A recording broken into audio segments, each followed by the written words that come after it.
আলহামদুলিল্লাহ ওয়াসসালাতু ওয়াসসালামু আলা রাসূলিল্লাহ ওয়া বা'দ। আল্লাহ সুবহানাহু ওয়া তাআলার অসংখ্য অগণিত শুকরিয়া, যিনি আমাদেরকে আজ শুক্রবার জুমার নামাজ আদায়ের উদ্দেশ্যে তার পবিত্র ঘর মসজিদে সমবেত হওয়ার তৌফিক দিয়েছেন। এজন্য সকলে মহব্বতের সাথে বলি আলহামদুলিল্লাহ। সম্মানিত ভাইয়েরা, বিগত জুমা থেকে আমরা আলোচনা শুরু করেছিলাম ঈমানের রোকন সম্পর্কে। ঈমানের রোকন মোট 6টি। 1 নম্বর হলো আল্লাহর প্রতি বিশ্বাস।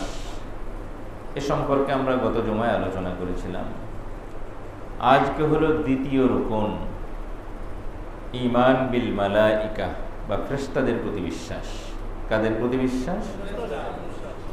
ফেরেশতাদের প্রতি বিশ্বাস। পবিত্র কোরআনের 114টি সূরা, অন্তত 33টি সূরার মধ্যে কমবেশি 75টি আয়াতের মধ্যে আল্লাহ তাআলা ফেরেশতাদের ব্যাপারে আলোচনা করেছেন। আমার অনুসন্ধান মতে অন্তত 75টি আয়াতে আল্লাহ তাআলা ফেরেশতাদের বিষয়ে আলোচনা করেছেন। কাজেই ঈমান বিল মালাইকা বা ফেরেশতাদের প্রতি ঈমান, এটা ঈমানের একটা অপরিহার্য অংশ। ঈমানের 6টি রোকন বা ভিত্তি, যার কোনো একটির উপরে আপনার বিশ্বাস না থাকলে অথবা বিশ্বাসের সংশয় বা দোদুল্যমান থাকলে আপনি ঈমানদার হতে পারবেন না। এরকম একটা বিশ্বাসের নাম হলো ফেরেশতাদের প্রতি বিশ্বাস।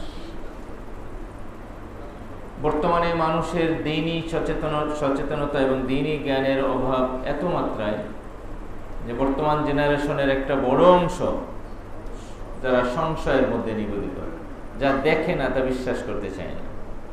জিন, ফেরেশতা এগুলোকে তারা মনে করে এগুলো কাল্পনিক, কল্পনাপ্রসূত। অথচ কোরআনের আয়াতের মধ্যে আল্লাহ তাআলা জিনদের ব্যাপারেও সূরা জিন পর্যন্ত একটা স্বতন্ত্র সূরা নাযিল করেছেন। আবার ফেরেশতাদের নিয়ে তো আমি বললাম অন্তত 33টি সূরার মধ্যে আল্লাহ তাআলা এই বিষয়ে আলোচনা করেছেন। কিন্তু এটি শুধু হাদিস দ্বারাই প্রমাণিত না, বরং এটা সরাসরি কোরআনের আয়াত দ্বারা প্রমাণিত। কেউ যদি ফেরেশতাদের প্রতি বিশ্বাস না করে অথবা তাদের ব্যাপারে সন্দেহ পোষণ করে, যেগুলি সত্য না মিথ্যা দেখি না, এরকমের সংশয় পোষণ করে, সে মুমিন থাকে না, সে বেঈমান হয়ে যায়, মুরতাদ হয়ে যায়। ফেরেশতাদের প্রতি বিশ্বাস ঈমানের অপরিহার্য 6টি বিশ্বাসের দ্বিতীয়তম বিশ্বাস হলো কাদের প্রতি বিশ্বাস? ফেরেশতাদের প্রতি বিশ্বাস। ফেরেশতাদের সম্পর্কে আমাদের কি কি আকীদা বা বিশ্বাস থাকা উচিত, আজকের জুমায় আমরা সেই সম্পর্কে আলোচনা করব ইনশাআল্লাহ। ফেরেশতাদের সম্পর্কে যেগুলো আমাদের বিশ্বাস থাকা প্রয়োজন, 1 নম্বরে আমাকে বিশ্বাস করতে হবে ফেরেশতাদের অস্তিত্বের উপরে। ফেরেশতা আছেন, আগে এটা মানতে হবে। ফেরেশতা আছেন, কে বলেছেন? আল্লাহ বলেছেন। কাজে আর কারো বলার দরকার নেই। আল্লাহ বলেছেন, তার রাসূল বলেছেন, আমার বিশ্বাসের জন্য এটাই যথেষ্ট। কি দেখলাম না দেখলাম এটা কিছু অসুবিধা না, আমি দেখি বা কতটুকু, আমার দেখা তো সীমিত। আমি এর সামনে তাকাইছি, পিছনে দেখি, আমি ডানে দেখি, বামে দেখি, শুধু একদিকেই দেখি, সামনে, তাও কতটুকু? এই দৃষ্টির একটা নির্ধারিত সময়, এর স্থান পরিক্রম করলে তার আমি দেখতে পাই না। আমার এই ক্ষুদ্র দৃষ্টি দ্বারা আমি কতটুকুই বা দেখি আল্লাহর সৃষ্টির। কাজে না দেখলে বিশ্বাস করব না, এটা কোনো জ্ঞানের কথা নয়। প্রথমে আমাকে ঈমান আনতে হবে ফেরেশতা আছেন। ফেরেশতা আছেন। ফেরেশতা শব্দটা মূলত ফার্সি শব্দ, আরবিতে এর অর্থ হলো মালাইকা। আমানতু বিল্লাহি ওয়া মালাইকাতিহি, আমরা পড়ি না? এই মালাইকা মানে হলো ফেরেশতা। কোরআন বা হাদিসের মধ্যে ফেরেশতা শব্দটা আসে নাই, আসছে কি? মালাইকা। একই অর্থ। যেমন সালাত মানে নামাজ, আমরা ফার্সি থেকে উর্দু এবং বাংলায় নামাজ বলি, আরবিতে এটার ভাষার নাম হলো সালাত। তদ্রুপ ফেরেশতা এটা ফার্সি শব্দ, আরবিতে এটার নাম কি? মালাইকা। তো মালাইকার প্রতি বিশ্বাস, 1 নম্বরে আমাকে যে বিশ্বাস রাখতে হবে যে মালাইকা আছেন, তাদের অস্তিত্বে আমি বিশ্বাস করি। যদি অস্তিত্বে বিশ্বাস না করি তাহলে আমি ঈমান থেকে বিচ্যুত হয়ে গেছি। নাউযুবিল্লাহি মিন যালিক। আল্লাহ তাআলা সূরা নিসার 136 নম্বর আয়াতের মধ্যে বলেন, ومن يكفر بالله وملائكته وكتبه ورسله واليوم الآخر ফাকাদ দাল্লা দালালাম বাঈদা। কেউ যদি আল্লাহ, তার মালাইকা বা ফেরেশতা, তার কিতাবসমূহ, তার রাসূলগণ এবং শেষ দিবসের প্রতি বিশ্বাস না করে, অস্বীকার করে, এগুলো সব বা এগুলোর কোনো একটাকে অস্বীকার করে, ফাকাদ দাল্লা দালালাম বাঈদা, সে সুস্পষ্টভাবে পথভ্রষ্ট হয়ে গেছে, ঈমানের পথ থেকে বহুত দূরে চলে গেছে, সে ঈমানের গণ্ডির মধ্যে নেই। তা আপনাকে মুমিন হতে হলে 1 নম্বরে আপনাকে বিশ্বাস রাখতে হবে, আমি ফেরেশতাদের অস্তিত্বে বিশ্বাস করি। 2 নম্বর যে আকীদা বা বিশ্বাস তাদের ব্যাপারে আমাদের রাখতে হবে, সেটা হলো ফেরেশতারা আল্লাহ তাআলার সম্মানিত বান্দা। ফেরেশতারা কি? আল্লাহ তাআলার সম্মানিত বান্দা, অনেক সম্মানিত বান্দা। আল্লাহ তাআলা তাদের ব্যাপারে বলেছেন ইবাদুম মুকরামুন, তারা আল্লাহ তাআলার অত্যন্ত সম্মানিত বান্দা। আল্লাহ যাদের ব্যাপারে সম্মান সূচক শব্দ ব্যবহার করেছেন, তারা কতটা সম্মানিত। তারা আল্লাহ তাআলার কোনো সন্তান নয়। কেন এই কথা বললাম? এই বিশ্বাস আমরা রাখি না, কিন্তু আরব মুশরিকরা, রাসূলুল্লাহ সাল্লাল্লাহু আলাইহি ওয়াসাল্লামের সময় যে পৌত্তলিক মুশরিকরা আরবে ছিল, তারা ধারণা করত যে, মুশরিকরা ধারণা করত, বিশ্বাস করত যে ফেরেশতারা আল্লাহর কন্যা সন্তান। নাউযুবিল্লাহ। ফেরেশতারা আল্লাহর সন্তান। তাদেরকে যখন জিজ্ঞেস করতে, এই ফেরেশতারা আল্লাহর মেয়ে, তা মেয়ে হতে হলে তো স্ত্রী লাগে না, তা আল্লাহর স্ত্রী কেনা? তখন তারা বলতো, জানে তো না, বানায় এমন করে একটা বলে দিত। তারা বলতো, জিনদের মধ্যে যারা সর্দারিনী, এরা হলো আল্লাহর স্ত্রী। নাউযুবিল্লাহ, নাউযুবিল্লাহ। আল্লাহ তাআলা সূরা আম্বিয়ার 26 নম্বর আয়াতে তাদের এই বিশ্বাসকে খণ্ডন করেছেন। তিনি বলেন, ওয়াকালু ইত্তাখাযার রাহমানু ওয়ালাদা, তারা বলে দয়াময় আল্লাহ সন্তান গ্রহণ করেছেন। সুবহানাহু, আল্লাহ তাআলা এর থেকে অনেক ঊর্ধ্বে, অনেক পবিত্র। বাল ইবাদুম মুকরামুন, ফেরেশতারা আল্লাহর সন্তান তো নয়, বরং তারা আল্লাহ তাআলার অত্যন্ত সম্মানিত গোলাম, বান্দা। সূরা মারিয়ামের 88 নম্বর আয়াতের মধ্যে আল্লাহ তাআলা আরো স্পষ্টভাবে খণ্ডন করেছেন। তিনি বলেন, ওয়াকালু ইত্তাখাযার রাহমানু ওয়ালাদা, তারা বলে রহমান দয়াময় আল্লাহ তাআলা সন্তান গ্রহণ করেছেন। লাকাদ জিতুম শাইআন ইদ্দা, তোমরা একটা ভয়ঙ্কর কথা বলতেছো, অত্যন্ত ভয়ঙ্কর কথা। আল্লাহর জন্য সন্তান সাব্যস্ত করা, এর চেয়ে ভয়ঙ্কর কোনো কথা আর হতেই পারে না। তাকাদুস সামাওয়াতু ইয়াতাফাত্তারনা মিনহু, তোমাদের এই কথাটা কতটা ভয়ঙ্কর, তোমাদের এই কথার ভয়াবহতার দরুন আকাশ বিদীর্ণ হয়ে যেতে চায়। ওয়াতানশাক্কুল আরদ, জমিন ফেটে চৌচির হয়ে যেতে চায়। ওয়াতাখিরুল জিবালু হাত্তা, পর্বতরাজি চূর্ণ বিচূর্ণ হয়ে যেতে চায়।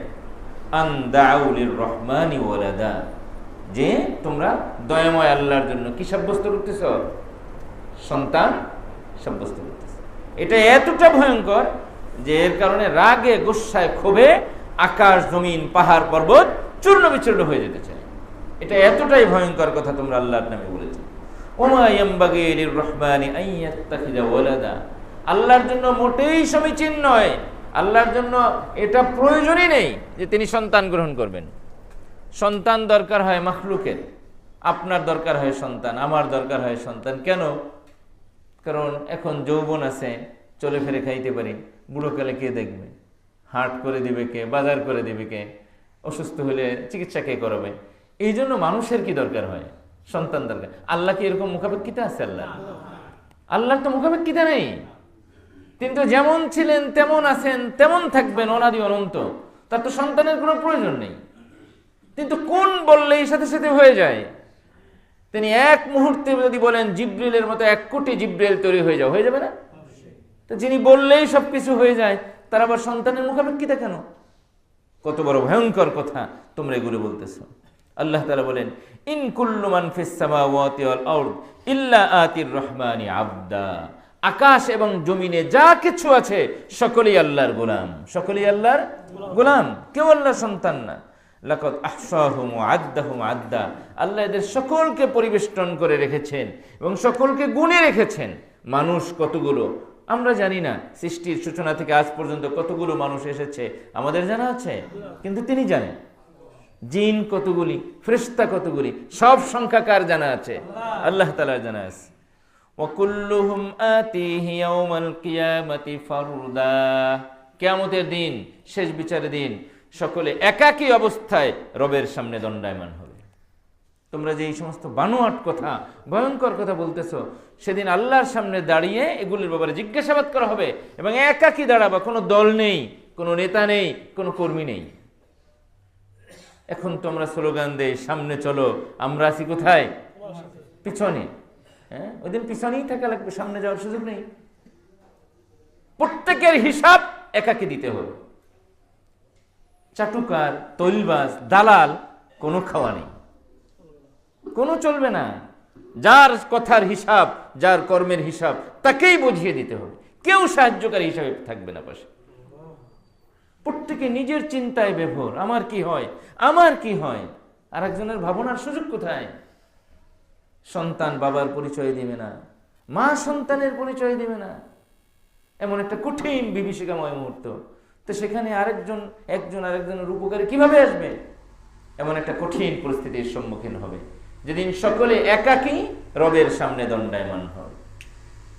তো ফেরেশতাদের ব্যাপারে 3 নম্বর আকীদা আমরা যেটা রাখবো, তৃতীয় আকীদা হলো ফেরেশতারা নারীও নয়, পুরুষও নয়।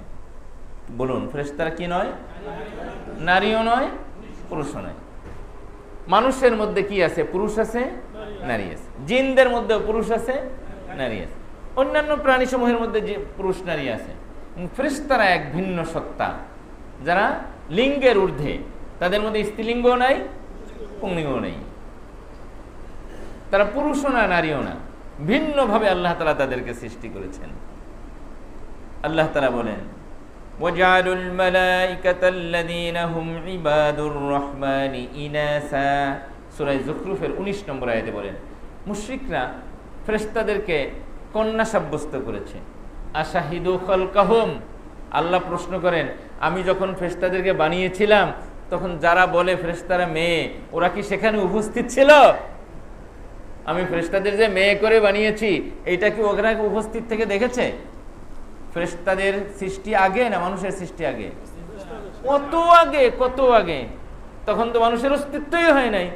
তুমি তো ওই উদ্ভট কথা কিভাবে বলো ফেরেশতারা মেয়ে? আল্লাহ নাউযুবিল্লাহি মিন যালিক। সাতুকতাবু শাহাদাতুহুম ওয়া ইউসআলুন, তাদের এই কথাগুলো সব সংরক্ষণ করা হচ্ছে এবং কিয়ামতের দিন এই সম্পর্কে তাদেরকে জিজ্ঞাসাবাদ করা হবে, কেন এই ভয়ঙ্কর কথা বলেছেন। সূরা নাজমের 27 নম্বর আয়াতে আল্লাহ তাআলা বলেন, ইন্নাল্লাযীনা লা ইউমিনুনা বিল আখিরাহ লা ইউসাম্মুনাল মালাইকাতা তাসমিয়াতাল উনসা, যারা মূলত পরকালে বিশ্বাস করে না, শেষ দিবসের উপর বিশ্বাস করে না, তারাই ফেরেশতাদেরকে কন্যা হিসাবে ঘোষণা দেয়। কারণ যার দিলে ভয় আছে শেষ দিবস আমাকে দাঁড়াতে হবে, সেই তো এরকম মন গড়া বানোয়াট কথা বলার সাহস রাখে না। ফেরেশতাদের প্রতি আমাদের তৃতীয় বিশ্বাস হবে, ফেরেশতারা কোনো লিঙ্গ নয়, পুরুষও নয়, নারীও নয়।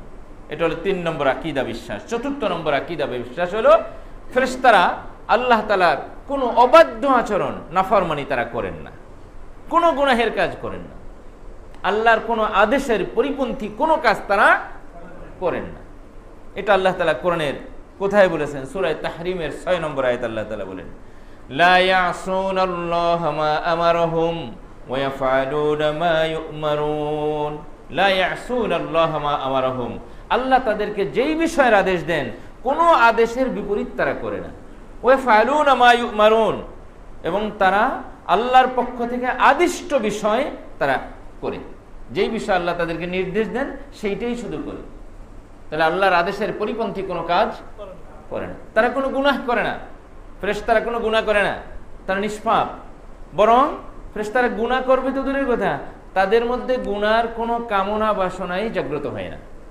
কারণ তাদেরকে আমাদের দিলের মধ্যে যেমন প্রবৃত্তি দিয়েছেন, একটা দিয়েছেন না আল্লাহ তাআলা, একটা নফস দিয়েছেন, প্রবৃত্তি দিয়েছেন।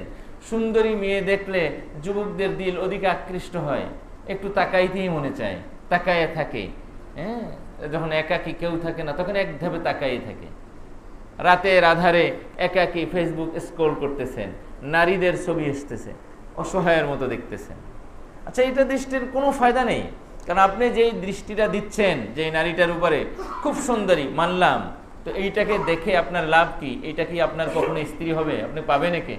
হয়তো এই যে আজকে ফেসবুকে একবার স্ক্রল করছেন, দ্বিতীয়বার জীবনে এর ছবি আর আপনার কাছে নাও আসতে পারে। তো এটা নিয়ে আপনার কুদৃষ্টি দিয়ে ফায়দাটা কি? কুদৃষ্টি দিয়ে ফায়দা কি? মানুষ কতটা অসহায়, জানে যে এটা দিয়ে কোনো লাভ নাই, তারপরও লোলুপ দৃষ্টিতে দেখতে থাকে, একটু মজা নেই, অথচ জানে যে এটা কোনোদিনই আমার হবে না, অসম্ভব নয়, তারপর সেদিকে তাকায়। গুনাহের স্বাদ মানুষের দিলের মধ্যে একটা কামনা বাসনা থাকে, কারণ আপনার আমার দিলের মধ্যে প্রবৃত্তি আল্লাহ তাআলা দিয়েছেন, কিন্তু এই প্রবৃত্তি কামনা বাসনা এটা ফেরেশতাদের অন্তরে দেনই নাই, কাজে তাদের দিলের মধ্যে কোনো গুনাহের কামনাই জাগ্রত হয় না। পৃথিবীর সবচেয়ে সুন্দরী নারীটাকে, পৃথিবীর সবচেয়ে সুন্দরী একজন যুবতীকে একটা বদ্ধ কামরার মধ্যে দেন, আর আল্লাহর সবচেয়ে শ্রেষ্ঠতম ফেরেশতা জিবরিলকে যদি ওই কামরার মধ্যে ঢুকান, বাইরে দিয়ে কথার কথা তালাও যদি লাগাই দেন, সকালবেলা জিবরিলের জায়গায় মেয়েটা মেয়ের জায়গায়, তার দিলের মধ্যে এই নারীর প্রতি কোনো আকর্ষণ নেই, এটা আল্লাহ তাআলা সৃষ্টি করেন নেই। কিন্তু এই কামনা বাসনা, এই প্রবৃত্তি, এটা দিয়েছেন কার দিলে? মানুষের দিলে। হ্যাঁ, এটা দিয়েছেন, এ কারণেই তো মানুষ ফেরেশতার চেয়ে শ্রেষ্ঠ মর্যাদার আসনে আসীন হতে পারে। সহজ কথা বুঝলে বুঝবেন, একজন মানুষ চোখে দেখে না, দৃষ্টিশক্তি নাই, সে যদি বলে আমি বেগানা নারীর দিকে তাকাই না, মানুষকে থ্যাংক ইউ দিবে, ধন্যবাদ দিবে? আরে বেটা, তুই তো দেখোই না, তুই তাকাবি কি দিয়া? কিন্তু আপনার মতো একজন চক্ষুষ্মান মানুষ, একজন ভরপুর টকবগে যুবক, সে যদি বলে আমি রাস্তায় নজরের হেফাজত করি, আমি বেগানা নারীর দিকে দৃষ্টিপাত করি না, ধন্যবাদ পাবে না? পাবে না। কেন? কারণ তার দেখার যন্ত্র আছে, এই জন্য বেগানা দৃষ্টির দিকে দেয় না, ধন্যবাদ পায়। আর ও অন্ধ, তো দেখতেই পায় না, ওর আবার ধন্যবাদ কিসের? ঠিক কিনা? আর একটু সহজে বুঝেন, আমি মসজিদে জুমা পড়াই, আমি যদি বলি আপনাদের এখানে 2-2.5 বছর আমি জুমা পড়াইছি, 1 টাকাও ঘুষ খাই নাই, আপনারা হাসবেন, হুজুর আপনি মসজিদের খতিব সাহেব, আপনি তো ঘুষের লাইনই নাই, আপনি আসেন নামাজ পড়াই চলে যান, আপনি ঘুষ পাবেন কোথায়? কিন্তু আমাদের থানার ওসি সাহেব যদি বলে আমতলিতে আমি এতদিন পর্যন্ত আছি, আমি 1 টাকাও ঘুষ খাই নাই, ধন্যবাদ পাবে না? পাবে না। কারণ তার ঘুষের কি আছে? আর ইমাম সাহেব হুজুরের কি নাই? ঘুষের লাইন নাই। এই কথাটা বুঝছেন? তো এই কারণে আমি যদি বলি এটা আমার জন্য কোনো সম্মানজনক হয় না, উনি বললে এটা ওনার সম্মান বেড়ে যায়। এভাবেই ফেরেশতাদের দিলের মধ্যে কোনো গুনাহের কামনা বাসনা নেই, প্রবৃত্তি আল্লাহ তাআলা দেননি, এই কারণে তারা গুনাহ না করলে এটা কোনো শ্রেষ্ঠত্ব না। আপনার দিলের মধ্যে, মানুষের দিলের মধ্যে গুনাহের কামনা বাসনা দিয়েছেন, প্রবৃত্তি দিয়েছেন, আপনি যদি এটার ঊর্ধ্বে উঠতে পারেন, গুনাহ থেকে বেঁচে থাকতে পারেন, আপনি ফেরেশতার চেয়েও দামি হয়ে যেতে পারেন। এজন্যই মানুষ আশরাফুল মাখলুকাত, সৃষ্টির সেরা, ফেরেশতার ঊর্ধ্বে, কারণ সে তার প্রবৃত্তিকে সে কন্ট্রোল করতে পেরেছে। তো ফেরেশতাদের সম্পর্কে আমাদের চতুর্থ আকীদা হলো তারা কোনো গুনাহের কাজ করেন না, সদা সর্বদা আল্লাহ তাআলার আনুগত্য করেন। পঞ্চম আকীদা, ফেরেশতাদের সংখ্যা কত, কতজন ফেরেশতা আল্লাহ তাআলা বানিয়েছেন, এই মর্মে কোরআন এবং সুন্নাহর মধ্যে সুস্পষ্ট কোনো বর্ণনা নেই। আমাদেরকে বিশ্বাস রাখতে হবে অগণিত ফেরেশতা আল্লাহ তাআলা রেখেছেন। যেমন সূরা মুদ্দাসসিরের 31 নম্বর আয়াত আল্লাহ তাআলা বলেন, ওমা ইয়ালামু জুনুদা রাব্বিকা ইল্লা হু, আল্লাহ তাআলার ফেরেশতাদের সংখ্যা কত এটা তিনি ছাড়া কেউ জানেন না, আল্লাহ ছাড়া কেউ জানেন না। একটা দৃষ্টান্ত থেকে বুঝবেন, রাসূলুল্লাহ সাল্লাল্লাহু আলাইহি ওয়াসাল্লাম মেরাজের রাতে গেছিলেন না সপ্ত আকাশের ঊর্ধ্বে, ওইখানে আল বাইতুল মামুর আছে, ফেরেশতাদের কিবলা।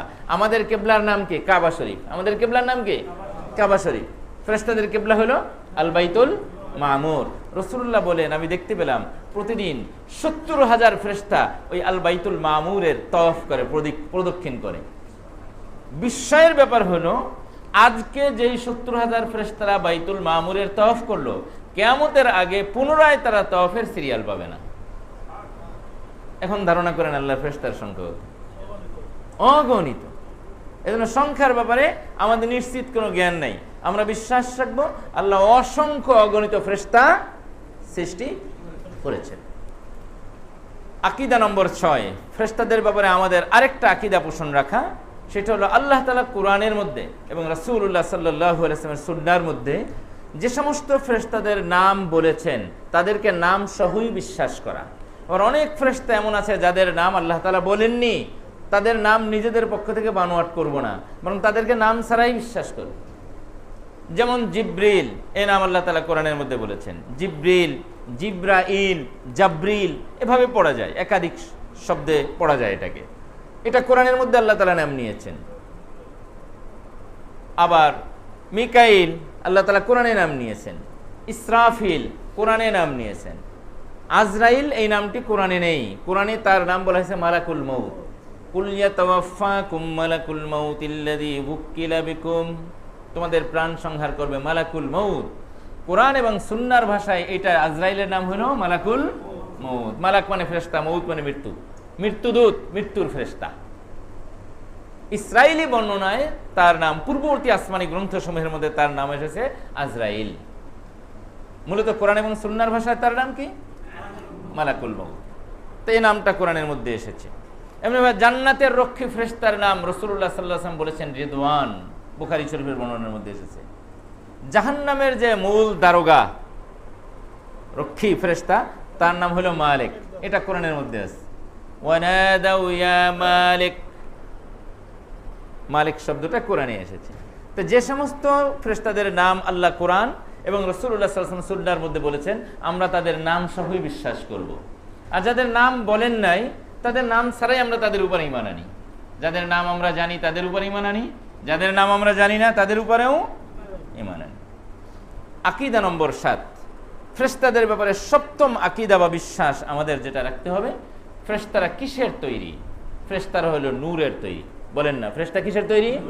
নূরের তৈরি। সহিহ মুসলিম শরীফের 2996 নম্বর হাদিসের মধ্যে রাসূলুল্লাহ সাল্লাল্লাহু আলাইহি ওয়াসাল্লাম ইরশাদ করেন, খুলিকাতিল মালাইকাতু মিন নূর, মালাইকাকে সৃষ্টি করা হয়েছে নূর দ্বারা। কিসের দ্বারা? নূর দ্বারা। অখুলিকাল জান্নু মিন মারিজিম মিন নার, আর জিন জাতিকে সৃষ্টি করা হয়েছে আগুন দ্বারা। জিন জাতিকে সৃষ্টি করা হয়েছে কিসের দ্বারা? আগুন দ্বারা। একবার ইমাম আবু হানিফা রাহমাতুল্লাহ আলাইহির কাছে এক সংশয়বাদী প্রশ্ন করছে, হুজুর, জিনদেরকে কি দ্বারা বানানো হয়েছে? বলে আগুন দ্বারা। তাহলে আমার প্রশ্ন, আল্লাহ তাআলা জাহান্নামে জ্বালাইবে জিন আর ইনসান, মানুষদেরকে, তোরে বানাইছি তো আগুন দ্বারা, তো আগুনে দিলে ওর কি শাস্তি হবে নাকি? এটা ওর শাস্তি হবে কেমনে? পানিকে যদি পানির মধ্যে দেন, সমস্যা আছে, তো মিলে যাবে, তো তো আগুনের তৈরি, ওরে আগুনে দিলে তাতে ও শাস্তি পাবে কেমনে? এটার জবাব দেন। ইমাম আবু হানিফা রাহমাতুল্লাহ শুকনো একটা মাটির খণ্ড ঢিলা উঠাই আর কপালের মধ্যে মারছেন। ক্ষিপ্ত হয়ে গেছে, হুজুর আপনার কাছে প্রশ্ন করছি, উত্তর দিতে পারলে দিবেন, না পারলে বলবেন আমি জানি না। আপনি ঢিলা মারলেন কেন? বলে এটাই তো উত্তর, তোরে আল্লাহ বানাইছে মাটি দ্বারা, আমি তো তোরে মাটি নিক্ষেপ করছি, ব্যথা পাইলি কেন? তোকে আল্লাহ বানিয়েছেন কিসের দ্বারা? মাটির দ্বারা। আমি তোকে তো মাটির ঢিলেই নিক্ষেপ করেছি, তোরা করতেছিস কেন? বোঝানো উদ্দেশ্য, উপাদান এক হইলেও আল্লাহ তাআলা শাস্তি দিতে পারেন, এইটা বিশ্বাস আপনাকে রাখতে হবে। তো জিন জাতিকে আল্লাহ তাআলা সৃষ্টি করছেন আগুন দ্বারা। আর মানুষদের ব্যাপারে রাসূলুল্লাহ সাল্লাল্লাহু আলাইহি ওয়াসাল্লাম বলেন, খুলিকা আদম মিম্মা উসিফা লাকুম, আর আদম এবং তাদের সন্তান, তাদের মূল সৃষ্টির উপাদান হলো মাটি। কি? মাটি। তো আমাদের ফেরেশতাদের ব্যাপারে আকীদা হলো, ফেরেশতারা কিসের তৈরি? নূরের তৈরি। আর জিনেরা আর সকল মানুষরা মাটির তৈরি। মূল মাটি, মূল উপাদান মাটি। হ্যাঁ, নবীদের মধ্যে নূর ছিল, সেইটা ছিল নবুয়তের নূর, রিসালাতের নূর, ওহীর নূর। কিন্তু নবী রাসূলগণ সত্তাগতভাবে কি না? নূর না। সত্তাগতভাবে তারা মানুষের ঘরে এসেছেন, দৈহিকভাবে তারা মানুষের, স্বাভাবিক মানুষের তৈরি, তারা সত্তাগতভাবে তাদের দেহের মধ্যে নূর না। এই নূরটা হলো কিসের নূর? বলেন না, নবুয়তের নূর, রিসালাতের নূর, ওহীর নূর।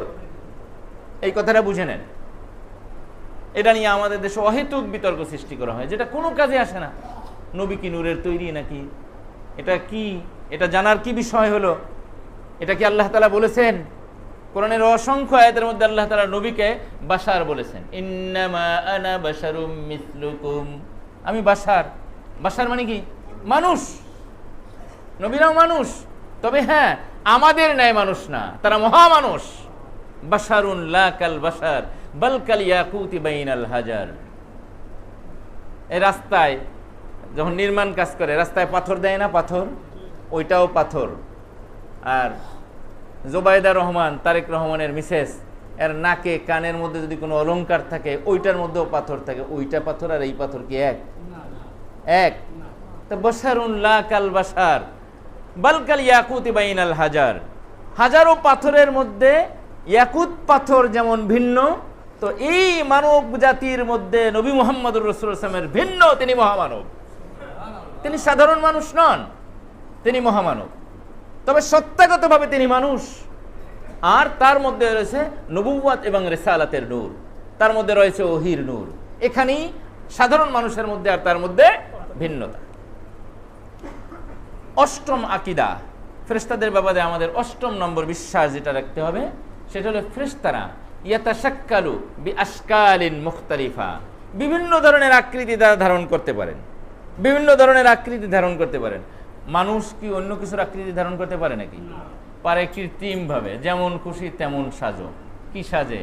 শিয়াল হয়, গরু হয়, পেঁচা হয়, সামনে একটা কি দেয়, ওটা কি বলে, প্লাস্টিকের মুখোশ, এটা দিয়া, এটা কৃত্রিম। সরাই দিলে যেই সেই, যেই লাউ সেই কদু। তো এরকমের না, বরং ফেরেশতারা প্রকৃত অর্থেই আকৃতি পরিবর্তন করতে পারে, সব ধরনের আকৃতি তারা ধারণ করতে পারে। সূরা মারিয়ামের 17 নম্বর আয়াতের মধ্যে আল্লাহ তাআলা বলেন, মারিয়াম আলাইহিস সালামের সম্পর্কে আল্লাহ তাআলা বলেন, ফাত্তাখাযাত মিন দুনিহিম হিজাবা। মারিয়াম আলাইহিস সালাম লোকচক্ষুর আড়ালে চলে গেলেন, পর্দাবৃত হলেন, গোসলের জন্য তিনি আলাদা চলে গেলেন। ফাআরসালনা ইলাইহা রূহানা, আমি সেখানে জিবরিলকে পাঠালাম। জিবরিল কি মানুষ না জিন? কথা বলে না। জিবরিল কি মানুষ না জিন? জিবরিলকে পাঠালাম। ফাতামাসসালা লাহা বাশারান সাওয়িয়া, পরিপূর্ণ আকৃতির একটা মানুষ রূপে মারিয়ামের সামনে আবির্ভূত হলেন জিবরিল। মারিয়াম ভয় পেয়ে গেলেন। ইন্নী আউযু বির রহমানি মিনকা ইন কুনতা তাকিয়া, তুমি আল্লাহকে ভয় করলে, আমি বলতেছি আমি আল্লাহর কাছে তোমার থেকে আশ্রয় চাই, তুমি কেন এই পর্দার মধ্যে ঢুকলা? তুমি একটা পুরুষ, আমি একটা নারী, সেখানে তুমি ঢুকে গেছো। কিন্তু বুঝেন নাই উনি কিনা মানুষ না, উনি হলেন ফেরেশতা। তখন জিবরিল আলাইহিস সালাম বলতেছেন, ইন্নী লিআহাবু লাকি গুলামান যাকিয়া, আরে আমি আপনি যা মনে করছেন তা না, আমি পুরুষ নাই, মানুষ না, আমি ফেরেশতা। আমি আপনার কাছে একটা সুসংবাদ নিয়ে এসেছি, সেটা হলো আল্লাহ তাআলা পিতা ছাড়াও যে সন্তান দিতে পারেন, এই কুদরতের বহিঃপ্রকাশ আল্লাহ তাআলা আপনার মাধ্যমে ঘটাবেন এবং আপনার মাধ্যমে তার প্রিয় বান্দা ঈসা আলাইহিস সালামকে দুনিয়াতে প্রেরণ করবেন। এখানে হযরত জিবরিল আলাইহিস সালাম কিসের আকৃতি ধরে আসছেন? মানুষের আকৃতি ধরে আসছেন। রাসূলুল্লাহ সাল্লাল্লাহু আলাইহি ওয়াসাল্লামের কাছে জিবরিল আলাইহিস সালাম মানুষের আকৃতি ধরে আসতেন। বেশিরভাগ সময় আকৃতি ধরতেন হযরত দেহিয়ায়ে কালবি রাদিয়াল্লাহু আনহু। হযরত দেহিয়ায়ে কালবি রাদিয়াল্লাহু আনহু জাহিলি যুগে বড় কঠিন পাপিষ্ঠ এক ব্যক্তি ছিলেন। এমন গুরুতর অন্যায় করছেন যা শুনলে লোম শিউরে ওঠে। ইসলাম গ্রহণের আগে জীবন্ত কন্যা সন্তানদেরকে আরবরা দাফন করতো না, এই কাজ কেউ কেউ আবার দায়িত্ব নিয়ে করত পারিশ্রমিকের বিনিময়ে। এরকমের একজন ব্যক্তি ছিলেন দেহিয়ায়ে কালবি, নিজ হাতে 100-র অধিক কন্যাকে জীবন্ত দাফন করেছেন। কিন্তু যখন তওবা করেছেন, গুনাহ থেকে তওবা করেছেন, ঈমান এনেছেন, তো আল্লাহ তাআলা এত দামি করে দিয়েছেন, সকল ফেরেশতাদের সর্দার জিবরিল পর্যন্ত যতবার মানুষের আকৃতিতে এসেছে, এই দেহিয়ায়ে কালবির আকৃতিতে এসেছে। কত সম্মান আল্লাহ তাআলা দিয়েছেন। সাহাবায়ে কেরামের মর্যাদার স্বতন্ত্র এখানেই আমরা সাহাবায়ে কেরামের অনেকে আছে সাহাবীদের সমালোচনা করি, ইসলামী দল করে, ইসলামী রাজনীতি দেয়, কিন্তু নবী সাহাবীদের সমালোচনা করে। সাহাবায়ে কেরাম ভুল করেছে, সাহাবীরা গুনাহ করেছে, নাউযুবিল্লাহি মিন যালিক। সাহাবী গুনাহ করেছে এটা দেখেছো? সাহাবীর তওবার খবর তুমি নিয়েছো? তিনি এমন তওবা করেছেন, তার তওবা আল্লাহর কাছে এতটা দামি হয়ে গেছে যে জিবরিলের মতো শ্রেষ্ঠ ফেরেশতা তার আকৃতি ধারণ করে নবী মুহাম্মদ সাল্লাল্লাহু আলাইহি ওয়াসাল্লামের কাছে আসে। রাসূলুল্লাহ সাল্লাল্লাহু আলাইহি ওয়াসাল্লাম তাকে দূত হিসাবে প্রেরণ করতেন বিভিন্ন রাজন্যবর্গের কাছে। কায়সারের কাছে চিঠি নিয়ে পাঠিয়েছিলেন, রোম সম্রাট কায়সারের কাছে, এই দেহিয়ায়ে কালবির মাধ্যমে। এত সুন্দর ছিলেন, এত সুদর্শন ছিলেন। শাম দেশে যখন উনি ঢুকলেন শহরের প্রবেশদ্বার দিয়া, ঐতিহাসিকরা লিখেছেন রাস্তার দুই পাশ থেকে বসত বাড়ি ভবনের পাশ দিয়ে, ছাদ দিয়ে, জানালা দিয়ে মেয়েরা উকি দিয়ে ঝুঁকি দিয়ে দেহিয়ায়ে কালবিকে দেখতেছিল। এত সুন্দর ছিলেন, এত সুদর্শন ছিলেন, দেহিয়াই কাল বিরোধী আলোন। অধিকাংশ সময় হযরত জিবরিল আলাইহিস সালাম তার আকৃতি ধারণ করে রাসূলুল্লাহর কাছে আসতেন। তো ফেরেশতাদের ব্যাপারে আমাদের আকীদা বিশ্বাস হলো তারা বিভিন্ন আকৃতি তারা কি করতে পারে, ধারণ করতে পারে। তবে সাধারণত শূকর এবং কুকুর এই দুইটা আকৃতি তারা ধারণ করে না। জিন এবং ফেরেশতাদের মধ্যে এইখানে একটা ভিন্নতা, জিনেরাও বিভিন্ন আকৃতি ধারণ করতে পারে, তবে জিন শূকর এবং কুকুরের আকৃতিও ধারণ করে। বেশিরভাগ ক্ষেত্রে জিন আকৃতি ধারণ করে সাপ। কিসের আকৃতি? সাপ। এবং আমাদের ঘরে যে সমস্ত সাপগুলো থাকে এগুলোর মধ্যে বেশিরভাগই থাকে জিন। জিন সারা সাপও থাকতে পারে, কিন্তু ঘরের বসবাসরত সাপগুলোর মধ্যে বেশিরভাগ থাকে জিন। এবং সুনানে তিরমিজির বর্ণনার মধ্যে এসেছে রাসূলুল্লাহ সাল্লাল্লাহু আলাইহি ওয়াসাল্লাম বলেছেন, তোমার ঘরে যদি কখনো কোনো সাপ দেখতে পাও তাহলে 3 বার একটা ঘোষণা দিবা ওরে মারার আগে। তুমি ওকে বলবা, তুমি যদি সাপ না হয়ে জিন হয়ে থাকো সরে যাও। এটা বলে তুমি একটু আড়াল হও, ওকে সরে যাওয়ার সুযোগ দাও। 1 মিনিট পর একটু সময় নিয়ে আবার বলো, তুমি যদি সাপ না হয়ে জিন হও তাহলে সরে যাও। এইভাবে 3 বার ঘোষণা দেওয়ার পরে যদি সরে যায় ও জিন। কিন্তু তুমি দেখতেছো তুমি ঘোষণা দিচ্ছ ও সরতেছে না, তার মানে এটা কি না? জিন না, বরং এটা হলো সাপ। জিনদেরকে অনেক সময় না বুঝে মেরে ফেললে ওরা আবার ক্ষতি করে, প্রতিশোধ পরায়ণ হয়ে যায়। ইমামুল হিন্দ শাহ ওলিউল্লাহ মুহাদ্দিস দেহলভী রহমাতুল্লাহ আলাইহির নাম শুনেছেন। ওনার সন্তান ছিল সিরাজুল হিন্দ শাহ আব্দুল আজিজ মুহাদ্দিস দেহলভী রহমাতুল্লাহ আলাইহি। পুরো ভারতবর্ষের শ্রেষ্ঠ মুহাদ্দিস ছিলেন। একদিন একটা সাপ, বিষাক্ত সাপ ওনার সামনে পড়েছে, সাপটাকে নিয়ে আঘাত দিয়ে মেরে ফেলছেন। কিন্তু ঘটনাক্রমে সাপটা ছিল কি? জিন। জিনদের একটা দল এসে ওনাকে উঠাই নিয়ে যায়, উঠাই নিয়ে গেছে, উঠাই নিয়ে জিনদের বাচ্চার সামনে উপস্থিত করছে। এ প্রকৃত বাচ্চা। এখন আবার দেখা যায় অনেক ভুয়া জিনের বাচ্চা, জিনের নামে তাবিজ তুমার করে, তদবির করে, নাম দিছে কি পুরাই ভণ্ড, মিথ্যা কথা বলে। 100টার মধ্যে 100টাই মিথ্যা কথা। এখন জিন কোথায়? মানুষের জনবসতি ঘনবসতি যত বাড়তেছে জিনরা লোকালয় ছেড়ে আরো দূরে চলে যাচ্ছে। ওরা সাধারণত লোকালয় থাকে না, এত ঘনবসতির মধ্যে জিনরা থাকে না, ওরা থাকে গহীন জঙ্গলে, নিরিবিলি এলাকার মধ্যে বেশি থাকে। জিনরা তো এখন নেই। ছোটকালে এখানেও অনেক মুরব্বীরা আছেন, হয়তো শৈশবে বিভিন্ন রকমের দৃশ্য দেখে থাকবেন, আমরাও 2-1টা দেখেছি। তো এখন তো এগুলো নজরে আসে না, কারণ তো এখন লোকচক্ষুর আড়ালে চলে গেছে। জিনের বাচ্চার কাছে উপস্থিত, দেখতেছে সেখানে রাজ দরবার, বিচারক বসা এবং একটা লাশ। ওই লাশের বাদী পক্ষ কাজীর কাছে, বিচারকের কাছে বিচার দিচ্ছে যে এই লোক আমার এই ফ্যামিলির মেম্বার, পরিবারের সদস্যকে হত্যা করেছে। কাজী বলতেছে, আপনি একজন আলেম মানুষ, মুহাদ্দিস মানুষ, একজন অন্যায়ভাবে একজন মানুষকে হত্যা করলেন, আপনি জানেন হত্যার শাস্তি কি? হত্যার শাস্তি তো কোরআনে বর্ণিত আছে, কিসাস। কেউ কেউকে অন্যায়ভাবে হত্যা করলে তোমরা তাকে কি করে দাও? হত্যা করে দাও। মুহাদ্দিস সাহেব তো বুঝতেইছেন না, আমি তো কোনো মানুষকে অন্যায়ভাবে কি করি নাই, হত্যা করিনি। এতক্ষণে বুঝছেন যে আসলে যারা মারছে ওইটা কি ছিল? জিন ছিল, জিন ছিল, সাপ না। পরে এখন আদালতের রায় হয়ে গেছে, প্রমাণিত হয়ে গেছে সে মারছে, এখন তাকে প্রাণদণ্ডে দণ্ডিত করা হবে। ঠিক এই মুহূর্তে পিছন দিক থেকে এক বৃদ্ধ দাঁড়িয়ে গেছে, দাঁড়িয়ে বলতেছি, বিচারপতি মহোদয় থামেন। সামিতু রাসূলুল্লাহ সাল্লাল্লাহু আলাইহি ওয়াসাল্লাম, আমি নিজ কানে রাসূলুল্লাহ সাল্লাল্লাহু আলাইহি ওয়াসাল্লামকে বলতে শুনেছি, তোমাদের কাছে যদি কোনো বিষাক্ত প্রাণী আসে সে তোমাদেরকে দংশন করার পূর্বেই তোমরা আঘাত করে মেরে দাও। এখানে মুহাদ্দিস সাহেবের কোনো অপরাধ হবে না, কেননা আমাদের স্বজাতি ভাই সে তো জিন রূপে তার কাছে যায় নাই, সে তো গিয়েছিল কি রূপে? বিষাক্ত দংশনকারী সাপ রূপে। মুহাদ্দিস সাহেব এই হাদিসকে আমল করেছেন, কাজে এখানে যেহেতু সে স্বাভাবিক আকৃতিতে না, মুহাদ্দিস তো চিনে নাই, সে তো মনে করছে সাপ।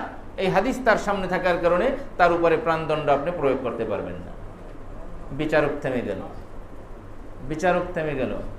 উনি কি বলেছেন? আমি নিজ কানে রাসূলুল্লাহকে বলতে শুনেছি। তার মানে উনি রাসূলুল্লাহর সাহাবী জিন। জিনরা অনেক বছর বাঁচে, 1000-1500 বছর পর্যন্ত বাঁচে। ওই সময় পর্যন্ত জিনদের মধ্যে সাহাবী বেঁচে ছিল এটা নিশ্চিত। এখন পর্যন্ত বেঁচে আছে কিনা এটার কোনো গ্যারান্টি আমাদের কাছে নেই, তথ্য নেই।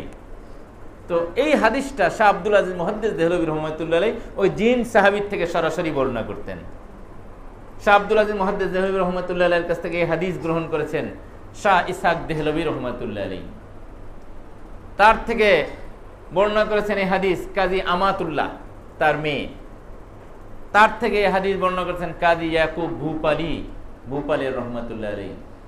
তার থেকে এই হাদিসটা গ্রহণ করেছেন শাইখুত তাফসীর হযরত মাওলানা ইদ্রিস কান্দলভী রহমাতুল্লাহ আলাইহি। তার থেকে হাদিস গ্রহণ করেছেন, এই হাদিসটা শুনেছেন আমার উস্তাদ শাইখুল হাদিস আল্লামা শামসুল আলম চাটগামী রহমাতুল্লাহ আলাইহি। আর এই হাদিস সরাসরি আমি সেই উস্তাদের কাছে শুনেছি। হাদিসের সনদ আপনাদেরকে শুনিয়ে দিলাম।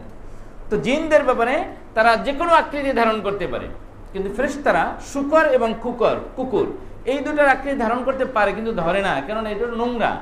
ফেরেশতারা পুত পবিত্র, এই ছাড়া যে কোনো আকৃতি তারা ধারণ করতে পারেন, এই বিশ্বাস রাখা। 9 নম্বর আকীদা বিশ্বাস ফেরেশতাদের ব্যাপারে আমাদের যেটা রাখতে হবে সেটা হলো ফেরেশতাদের মধ্যে বিভিন্ন ক্যাটাগরির বিভিন্ন রকমের ফেরেশতা আল্লাহ তাআলা তৈরি করেছেন। কাউকে আল্লাহ তাআলা ডানা বিশিষ্ট সৃষ্টি করেছেন, ডানা বুঝেন, পাখা। কাউকে ডানা ছাড়াও তৈরি করেছেন, কাউকে 2টা ডানা দিয়েছেন, কাউকে 3টা, কাউকে 4টা। সূরা ফাতিরের প্রথম আয়াতে আল্লাহ তাআলা বলেন আলহামদুলিল্লাহি ফাতিরিস সামাওয়াতি ওয়াল আরদ, সকল প্রশংসা আল্লাহ রাব্বুল আলামিনের জন্য, যিনি নবমণ্ডল এবং ভূমণ্ডলের স্রষ্টা, আকাশ এবং জমিনের স্রষ্টা। জাইলিল মালাইকাতি রুসুলা, যিনি ফেরেশতাদেরকে নবীদের কাছে দূত হিসাবে প্রেরণ করে থাকেন। ফেরেশতারা কেমন? উলি আজনিহাতিন মাসনা ওয়া সুলাসা ওয়া রুবা। ফেরেশতারা হলো ডানা বিশিষ্ট, কারো 2টো, কারো 3টা, কারো 4টা। এখানেই শেষ না, আয়াতের পরের অংশে আল্লাহ তাআলা বলেন ইয়াজিদু ফিল খালকি মা ইয়াশা, আল্লাহ ইচ্ছা করলে কারো ডানা আরো বৃদ্ধি করে দিতে পারেন। যেমন জিবরিল আলাইহিস সালামের ব্যাপারে রাসূলুল্লাহ সাল্লাল্লাহু আলাইহি ওয়াসাল্লাম বলেছেন, সহিহ বুখারীর বর্ণনার মধ্যে এসেছে, আমি মেরাজের রাত্রিতে জিবরিলকে আসল আকৃতিতে দেখেছি। জিবরিল তো রাসূলুল্লাহর কাছে অসংখ্যবার আসছেন, বেশিরভাগ আসছেন তো কিসের আকৃতিতে? দেহিয়াই কালবি, মানুষের আকৃতিতে। কিন্তু রাসূল বলেন জিবরিলকে আমি মেরাজের রাত্রিতে তার আপন আকৃতিতে দেখেছি।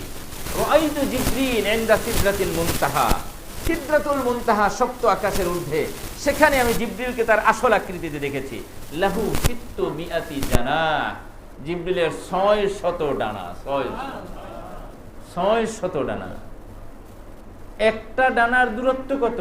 রাসূলুল্লাহ বলেন কামা বাইনাল মাশরিকি ওয়াল মাগরিব, আমার কাছে মনে হয়েছে পূর্ব থেকে পশ্চিমের দূরত্বের সমান ব্যাপ্তি দূরত্ব হলো জিবরিলের একটা ডানার মধ্যে। তো একটা ডানা যদি হয় পূর্ব থেকে পশ্চিম, এরকমের ডানা 1টা, 2টা, 3টা, 4টা, 6টা না, 600 ডানা জিবরিলের। একটা ফেরেশতার যদি এরকমের বিশাল ডানা থাকে কত? 600। তাহলে সে ফেরেশতাটা কত বড়, কত বড়! আর যেই মহান রব এক মুহূর্তের মধ্যে কোন বলে এরকমের লক্ষ কোটি জিবরিল তৈরি করতে পারেন, সেই মহান রব কত বড়! সুবহানাল্লাহ, আল্লাহু আকবার। ফেরেশতাদের ব্যাপারে আমাদের এই বিশ্বাস রাখা। 10 নম্বর ফেরেশতাদের ব্যাপারে আমাদের আকীদা এবং বিশ্বাস থাকবে ফেরেশতাদের প্রতি ভালোবাসা, এটা ঈমানের অঙ্গ। আমরা ফেরেশতাদেরকে কি বাসি? ভালোবাসি। ফেরেশতাদের সাথে আমাদের কোনো শত্রুতা নেই। ইহুদিরা অনেক ফেরেশতাকে অপছন্দ করে, যেমন সহিহ বুখারীর বর্ণনার মধ্যে এসেছে, রাসূলুল্লাহ সাল্লাল্লাহু আলাইহি ওয়াসাল্লাম যখন হিজরত করে মদিনায় আসলেন, ইহুদিদের বড় একজন আলেম ছিল আব্দুল্লাহ ইবনে সালাম রাদিয়াল্লাহু আনহু। উনি শুনলেন আখিরি নবী আসছে। উনি তো আসমানি গ্রন্থের আলেম, তাওরাত কিতাবের আলেম, আর তাওরাত কিতাবে তো আখিরি পয়গম্বরের সমস্ত আলামত বৈশিষ্ট্য উল্লেখ করা ছিল। উনি এখন এগুলো মিলানোর জন্য, বড় আলেম, এগুলো মিলানোর জন্য চ্যালেঞ্জ নিয়ে রাসূলুল্লাহ সাল্লাল্লাহু আলাইহি ওয়াসাল্লামের কাছে আসলেন। এসে হুজুরকে প্রশ্ন করলেন, ইন্নী সাইলুকা আন সালাত, আমি আপনাকে 3টা প্রশ্ন করব, লা ইয়ালামুহুন্না ইল্লা নাবিয়্যুন, যে 3টা প্রশ্নের উত্তর নবী ছাড়া কেউ দিতে পারবে না।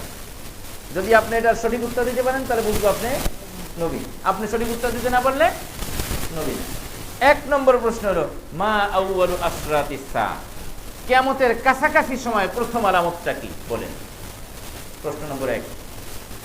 দ্বিতীয় প্রশ্ন হলো ওয়ামা আউয়ালু তুআমিন ইয়াকুলুহু আহলুল জান্নাহ, জান্নাতীরা জান্নাতে যাওয়ার পরে প্রথম কি খাবার খাবে? দারুণ প্রশ্ন না? জান্নাতীরা জান্নাতে যাওয়ার পরে প্রথমে কি খাবার খাবে? প্রথম নাস্তা তাদের কি হবে? কোন খাবার দিয়ে তাদের আপ্যায়ন হবে, আতিথেয়তা হবে? এটা হলো দ্বিতীয় প্রশ্ন।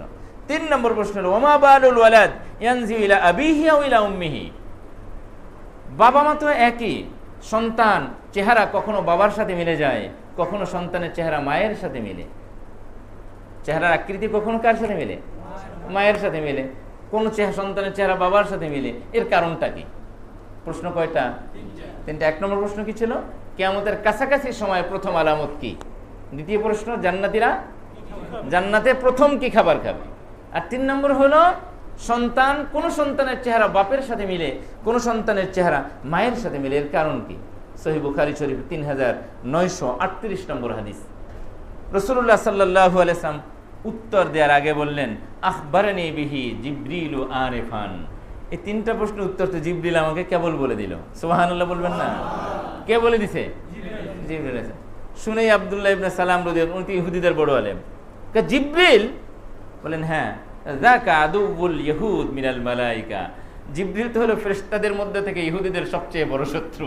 জিবরিল ইহুদিদের মধ্যে থেকে, ফেরেশতাদের মধ্যে থেকে ইহুদিদের সবচেয়ে বড় শত্রু। এই প্রেক্ষাপটে আল্লাহ তাআলা আয়াত নাযিল করেন।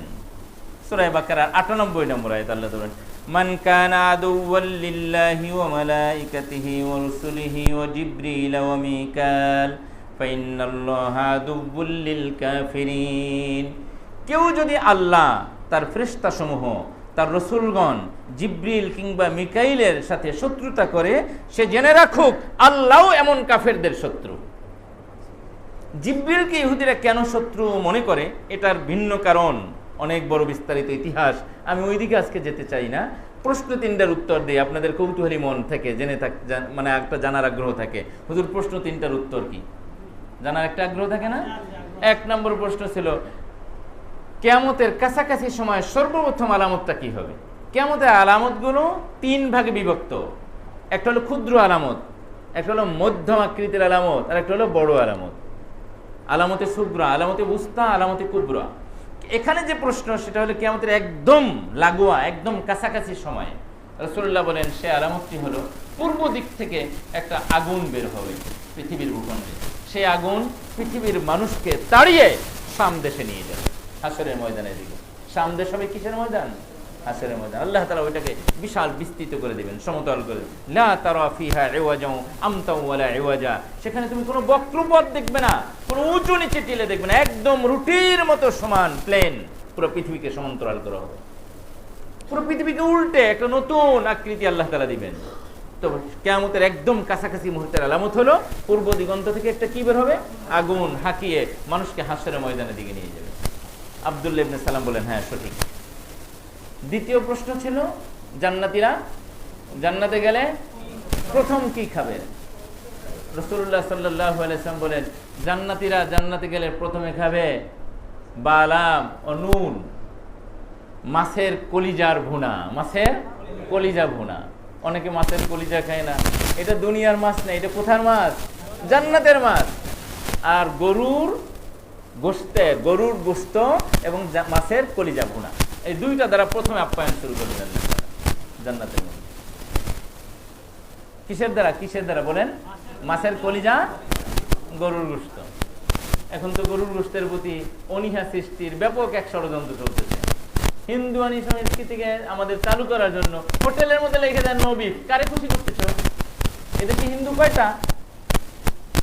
আমি মুসলিম, গরু আমার সুস্বাদু খাবার, এবং পৃথিবীতে যত গোশত আমি খাই সবচেয়ে মজার গোশত হলো গরুর গোশত। এত স্বাদের গোশত আর কোনোটা হয় না।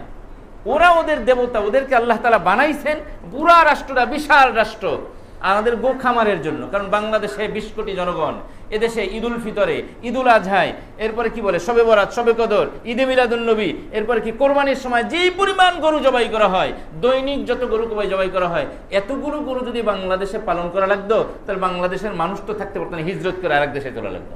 এই জন্য আল্লাহ তাআলা বাংলাদেশের মুসলমানদের গরু রাখার জন্য পার্শ্ববর্তী বিশাল রাষ্ট্রটাকে গরুর খামার বানিয়ে দিয়েছেন। আর ওদেরকে বলছেন তোরা যত্ন সহকারে পালবি, মায়ের মতো করে পালবি, মা ডাকবি, এর গু খাবি, মুত খাবি, কিন্তু খবরদার গোশত খাবি না। আর এগুলো সোজা গোপনে গোপনে ওপেনে কবি এগুলো মা, আর গোপনে গোপনে বর্ডার পাস করে দিবি, বাংলাদেশের মুসলমানরা খাওয়াবি। এটা আমাদের মজার খাবার। হোটেলে লেখা দেয় নো বিফ। নো বিফ কেন? Yes beef.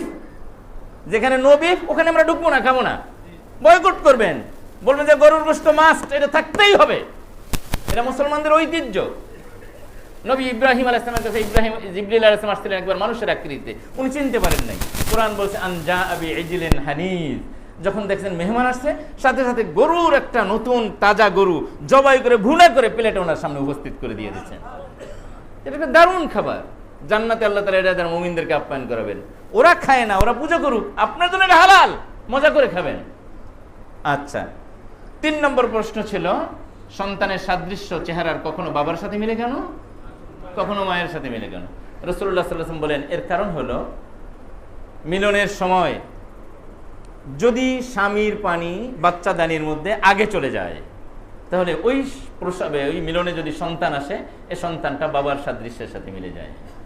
আর যদি স্ত্রীটা আগে বাচ্চা দানিতে চলে যায়, তাহলে সেক্ষেত্রে সন্তানের চেহারা সাদৃশ্য হয় কার সাথে?